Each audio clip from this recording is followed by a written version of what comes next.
ਜੋੜੀ ਸਾਹਿਬ ਆਓ ਮਰੋ ਕੀ ਕਰ ਲੈ ਕੈਸ਼ ਕਰੋ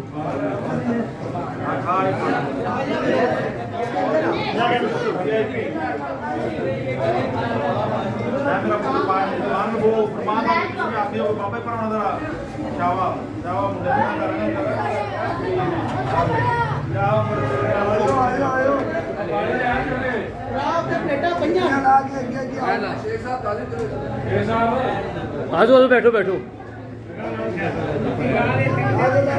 ਇੱਥੇ ਅੱਗੇ ਆਇਓ ਆਇਓ ਆਇਓ ਕੋਈ ਗੱਲ ਨਹੀਂ ਜੁੱਤੀ ਹਾਂ ਬਾਬੇ ਮੇਰੇ ਫੜਾਓ ਚਾਵਲ